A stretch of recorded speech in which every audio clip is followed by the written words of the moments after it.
ओम नमः शिवाय। मैं हूँ Shivangi Shulata Rai Chatterjee. Welcome in my channel Shulata's open window.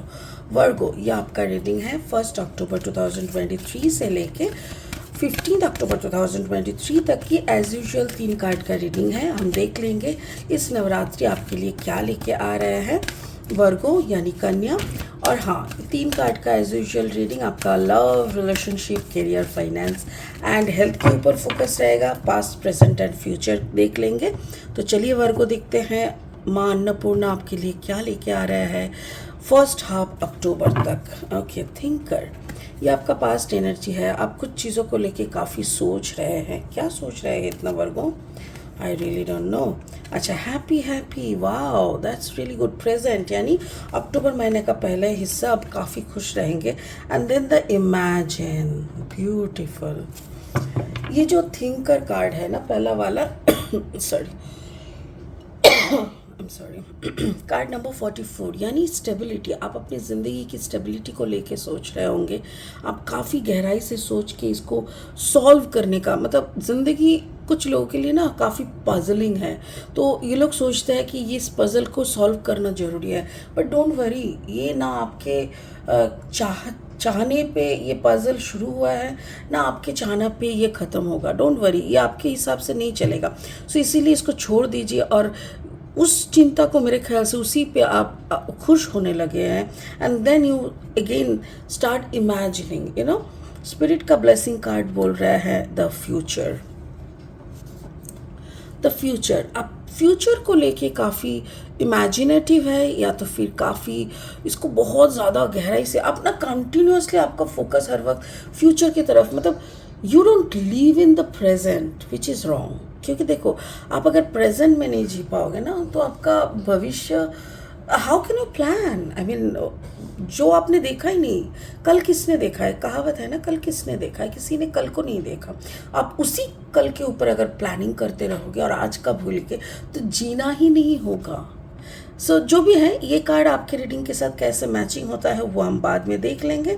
फिलहाल लेनॉर्मन डेक से 3 कार्ड लेके रीडिंग को आगे बढ़ाते हैं और देख लेते हैं क्या क्या आ रहे हैं आपकी आने वाले अक्टूबर महीने में। वर्गो, अगर आपका जन्म का राशि, अगर आप जैसे कन्या राशि के है या तो कन्या लग्न का जातक है, यानी सिर्फ वर्गो का सन साइन भी अगर है, कुछ भी कहीं पे भी अगर वर्गो यानी कन्या है, तो आपका एनर्जी के साथ इस रीडिंग का एनर्जी का मैचिंग हो सकता है। हाँ, द माउंटेन, बहुत गहराई सोच है। Okay, and the present is the bear. Okay, that's really cool. And the sun, that's cool. Sun आ जाए तो फिर इस रीडिंग का और कोई मतलब नहीं रहता, क्योंकि सन जहाँ पे है, द हाईएस्ट ब्लेसिंग वहीं पे आ जाते हैं। ठीक है, अभी ओशो जेन टैरो डेक से 3 कार्ड लेके रीडिंग को आगे बढ़ाएंगे। वर्गो देख लेते हैं। वर्गो, एक चीज़ तो कहना पड़ेगा, अगर आप नए हो ना मेरी चैनल पे, तो मेरी चैनल को सब्सक्राइब ज़रूर कर देना और बेल आइकन को ज़रूर दबा देना, ताकि मेरी बनाई हुई हर एक वीडियो आप तक ऑटोमेटिकली पहुंच जाए। और मेरी कंटेंट अगर अच्छा लगता है ना, तो एक लाइक दे देना और उन लोगों के साथ शेयर कर लेना जिन लोगों को ये कंटेंट हेल्प कर सकता है उन लोगों की ज़िंदगी में। ठीक है, okay. Virgo, ordinariness. Okay, ordinariness. Okay, and the second card is maturity. Beautiful. And then the ripeness. So cool. So cool. Exactly. वर्गो, वही कहाँ गया है? देखो, मैं जो बोल रही थी ना आपको, कार्ड नंबर 44। आप सोच रहे हो कल क्या होगा, कल खाना मिलेगा, इंश्योरेंस कर रहे हो, मेडिक्लेम कर रहे हो, बच्चे के लिए ये मतलब खोद के ज़मीन खोद के पैसा घुसा रहे हो। आज तो जी लो, बट वो भूल गए हो आपके लिए ज़िंदगी जैसे एक माउंटेन बन गया है, एक मतलब हिमालय चढ़ने जैसा कठिन काम बन गया है आपके लिए ज़िंदगी। क्यों? आपने खुद बना दिया। ऐसा लग रहा है जैसे ज़िंदगी नहीं है, ये आपका कोई थर्ड पार्टी जंग है। मतलब एक ऐसा कर रहे हो। कुछ पेरेंट्स ऐसे होते हैं, काफ़ी अनोइंग पेरेंट्स भी होते हैं, मैंने देखा है बच्चे का कुछ छूट गया या बच्चे को ठंड लग गया, वो स्कूल नहीं जा पाया, हाँ स्कूल नहीं गया, हे भगवान हे भगवान मेरा बच्चे का क्या होगा। एग्ज़ाम में कुछ नंबर्स कम आया, हे भगवान मेरे बेटे को इतना कम आया है, इसको तो ये नहीं मिलेगा, वो उसको वो सब मिलेगा जो किस्मत में वो लिख के लाया है। और वो जो चीज़ मैनिफेस्ट कर रहा है एवरी डे, वो उसको सब नसीब में होगा। तो आप उसको मैनिफेस्टेशन सिखाओ, आप उसको चाहना सिखाओ। लोग कभी कभी बोलते हैं ना भगवान से मांगना नहीं चाहिए, गलत है। क्यों नहीं मांगेंगे? वो हमारे परम पिता है, बाप है हमारे, तो बाप के पास नहीं मांगेंगे तो किसके पास मांगेंगे? तो ये सारी चीज़ों में ना आप काफ़ी उलझे हुए। बट मुझे ऐसा लग रहा है जैसे ये आपको कोई कुछ समझा रहा है, कोई कुछ चीज़ें समझा के आपको बोल रहा है ज़िंदगी को एक ऑर्डिनरी तरीके से देखो, ऑर्डिनरी बनने का कोशिश करो। हर किसी को अगर मुकेश अंबानी बनना पड़े, मतलब हर किसी का ख्वाब है क्या? मुकेश अंबानी बनना, नहीं तो अमिताभ बच्चन बनना, नहीं तो शाहरुख खान बनना। ऐसे थोड़ी शाहरुख खान एक ही है। आप उसकी नक्शे कदम को देख सकते हो कि उसने कितना मेहनत किया है। अमिताभ बच्चन की नक्शे कदम को देख सकते हो कितना मेहनत किया है।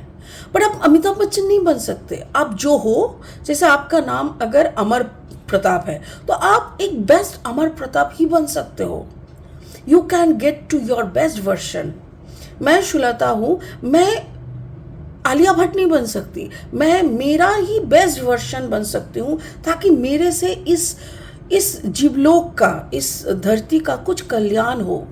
ये मैं बन सकती हूँ। और इसके लिए ऑर्डिनरी होना बहुत ज़रूरी है। जब तक आप आपकी सारी चीज़ें, मतलब जब तक आप ज़मीन पे नहीं आओगे, आसमान पे उड़ते रहोगे, तब तक कुछ नहीं मिलेगा। तो वही मुझे दिख रहा है कि जैसे आपका पास्ट एनर्जी से आपने बहुत कुछ समझा है, और मटेरियलिस्टिक वर्ल्ड का इतना प्रेशर को झेलते झेलते जब आप थक चुके हैं, तब आपको लग रहा है नहीं ऑर्डिनरी लाइफ जिएंगे, एक दाल चावल खाएंगे, शांति से रहेंगे, वो ज़िंदगी। जब ये बात आपको समझ में आया, तब आपका एक ट्रांसफॉर्मेशन हुआ। जैसे ही आपका ट्रांसफॉर्मेशन हुआ, आप खुश रहने लगे। क्यों?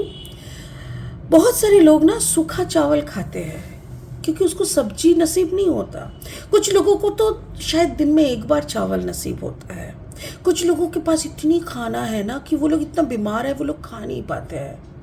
और अचानक से आपने इस सारी बातों को एनालिसिस किया और रियलाइज़ किए, और तब आप खुश हो गए, हे भगवान मेरे पास खाना का कोई कमी नहीं है, मेरे पास काम भी है, मैं काम करूँगी ना मेहनत करके तो मेरे पास और पैसा आएगा और खाना आएगा। एक इंसान को जीने के लिए क्या चाहिए? खाना, कपड़ा, मकान। और ये तीनों चीज़ें अगर आपके पास है, और इज्जत, अगर आपके पास इज्जत भी है ना, 5 लोग आपके जानते हैं, इज्जत से आपका नाम लेते हैं, फिर भाई हो गया, हो गया। और उस बात को आप जैसे समझते हो ना, आप हैप्पी हो जाते हो। आपके ऊपर जो बोझ था, जो डर था, ये हिमालय को क्रॉस करना है, इतनी सारी पैसा बनाना है, अरे यार उसका इतना बड़ा मर्सिडीज है, मेरे पास तो एक छोटा सा नैनो है, मैं क्या करूं, ये सब का जब चक्कर से आप निकल गए ना, आपके अंदर आ गया मैच्योरिटी, आपके अंदर आ गया मैच्योरिटी। और जब इंसान को ये फ़र्क समझ में आ जाता है ना कि उसका मर्सिडीज़ भी उसको जहाँ तक, सपोज़ आपको एक शादी बारी में या कहीं फंक्शन में जाना है, आप अपने नैनो में निकले, वो भी अपना मर्सिडीज़ में निकला, अरे वहीं पे पहुंचोगे। ऐसा नहीं कि आपका नैनो बीच रास्ते में जाके बोलेगा भाई मैं तो नैनो हूँ, यहीं तक मेरा सफ़र है, बाकी का पैदल चलो। ऐसा नहीं होता ना। तो बात ये है कि अपना जितना है ना उसमें खुश रहना, और वो आपने सीख गया। और अक्टूबर का महीना जब माँ दुर्गा आएंगे ना, तब वो आपको और अच्छे से सुख के साथ, समृद्धि के साथ सिखा के जाएंगे कि बच्चा तुम बड़े हो गए हो, तुम मैच्योर बन चुके हो, तो इसीलिए आप सुखी रहना सीख जाएंगे वर्गो। ठीक है, तो कन्या आपका भविष्य देख लेता है, थोड़ा बहुत फ्यूचर क्या बोल रहा है आप इमेजिन करते हो। क्या इमेजिन? आपको अभी क्या होता है जब इंसान को मैच्योरिटी का मतलब पता है आपको? मैच्योरिटी का मतलब ये नहीं है कि ये समझ जाना कि हाँ मेरे पास जितना पैसा है ना उसमें आने वाला 10 साल तो हम बैठ के खाएंगे, ये मैच्योरिटी नहीं है। मैच्योरिटी ये है कि हमको धरती में किसने भेजा?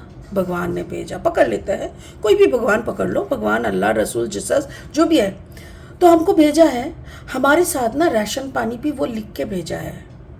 तो मेरे नसीब में जितना रोटी, जितना चावल, जितना दाल लिखा हुआ है ना, वो हमको मिलेगा।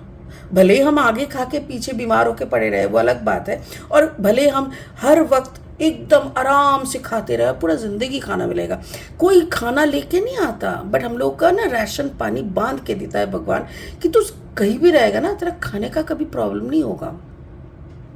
तो ये बात जिसको समझ में आ जाता है वो हो जाता है मैच्योर, उसी को मिल जाता है मैच्योरिटी। और जिसको मैच्योरिटी मिल जाता है ना, तब वो इस दुनियादारी का बात नहीं सोचता, तब ये नहीं सोचता कौन सा चावल अच्छा लगता है, किससे अच्छा खुशबू मिलता है, अच्छा घोष वाला घी लाना भाई, घोष वाला घी में अच्छा खुशबू, या तो फिर रोटी में कैसा बना है, दाल में कंकर है, ये सब नहीं है उसका। तब भगवान वाला सोच हो जाता, तब वो ऊपर हायर कॉन्शियसनेस का सोचता है जो आप सोच रहे हो। और जब इंसान हायर कॉन्शियसनेस का सोचता है ना, तब उसको वो दर्शन होता है। यहाँ पे ये सन लिखा हुआ है कार्ड में, बट ये सन नहीं है, ये वो ब्रह्मांड का रोशनी है जो ध्यान में बैठने से ना ईश्वर हम लोगों को दिखाते हैं। ये रोशनी दिन का रोशनी नहीं है, अब तो सूरज की तरफ देख भी नहीं पाओगे, बट कितना बड़ा रोशनी है। बट आप अगर ध्यान में ये रोशनी देखोगे ना, ऐसा लगता है जैसे 10 सूर्य एक साथ है, 10 सूर्यों समान लाइट होता है, बट वो लाइट इतना कोमल होता है, इतना नरम, उसके तरफ देखने का मन करता है, लगता है आँख खोल के उसी को देखते जाए, बस उसी रोशनी में हम कूद जाए, वहीं पे डूब के मरे। फिर इस अंधेरे वाला दुनिया में फिर जब वापस आते हैं ना ध्यान से, फिर ये वाला दुनिया अंधेरा लगता है। तो वो मुझे वो आपको दिख रहा है, और उसी का नाम क्या है? उसी का नाम है राइपनेस। परिपक्व हो गए, जिंदगी किस लिए था, क्यों जन्म लिए, पर्पस क्या है, क्या करना है, दाल चावल का भाव, दाल चावल का मोल नहीं देखने का, अभी मेरे को क्या पर्पस से यहाँ पे लाया गया है, वो सारी चीज़ें खुलने लगता है। आप एकदम परिपक्व फल की तरह हो जाते हो, जो कि ईश्वर को देने के लिए तैयार। हम लोग पूजा करते हैं, ये अमरूद, ये पोमीग्रेनेट, ये सब सजा के 5 फल फूल सब दे के हम पूजा करते हैं। ईश्वर क्या बोल रहा है? तुम खुद फ्रूट बन जाओ। धरती में जो सारे फ्रूट हुआ है वो उसी का वरदान है, उसी का किया हुआ फ्रूट आप उसी को दे रहे हो। तो गंगा पानी में गंगा का पूजा करने जैसा, तो उसमें गंगा जी खुश नहीं होते। गंगा जी तो हमारा अंदर का जो समर्पण है उसी को चाहता है। तो आप ऑलरेडी एक राइप फ्रूट की तरह बन चुके हो। सो खुद को समर्पण करने का जगह आप हो चुके हो। इसी क्षण को ये बोल रहा है दिस इज़ योर फ्यूचर। अब जो फ्यूचर सोच रहे थे ना, दाल चावल का भाव सोचते हुए, वो फ्यूचर नहीं था। अब अभी आप जो बन चुके हो ना, अभी आप फ्यूचर के काम आओगे। अभी क्या आओगे? आप फ्यूचर के काम आओगे। स्काल्ड यहाँ पे लिखा हुआ है, scald the future. Card number 47, 7, 8, 9, 10, 11, the master number. अभी क्या है ना, ये कार्ड क्या बोल रहा है पता है? Now you are ready for the future. Now universe will use you. Universe तुमको पाइपलाइन की तरह यूज करेगा इस मानव सभ्यता के अच्छे कामों के लिए। आपका कोई ना कोई आपको समझ में आ जाएगा, कोई आपको आके बोलेगा नहीं, आपको सब कुछ ध्यान में बताया दिया जाएगा, जैसे मेरे को मिला है। I never learn this tarot reading, but मुझे ध्यान में बोला गया है ये तुम्हारा काम है, और मैं तब से ये कर रही हूँ। वाह, beautiful Virgo, I am getting all the visions you are getting. आप कंप्लीटली ब्लेस्ड हो। आपके ऊपर ये जो रोशनी का जो बौछार हो रहा है, आपको जो रोशनी दर्शन में हो रहा है, सब कुछ, everything cool, everything is the process of upliftment, वही आपका हो रहा है। आपको वो अपलिफ्टमेंट मिल रहा है, हायर कॉन्शियसनेस की तरफ आप जा रहे हो। आप खुश नसीब हो कि आपको पता चला है आपका जन्म का कारण, why you are here on this earth, ये आपको पता चला है। That's really blessing. Okay, so चलो आज के लिए इतना ही। आप एंजॉय करो अपना पर्पस को, लाइफ पर्पस को, ठीक है? और आज के लिए इतना ही, फिर मिलेंगे बहुत जल्दी बहुत इंटरेस्टिंग वीडियोस के साथ। तब तक के लिए बने रहो, खुश रहो, एंड ओम नमः शिवाय का जाप करते रहो। Thank you so much, bye bye.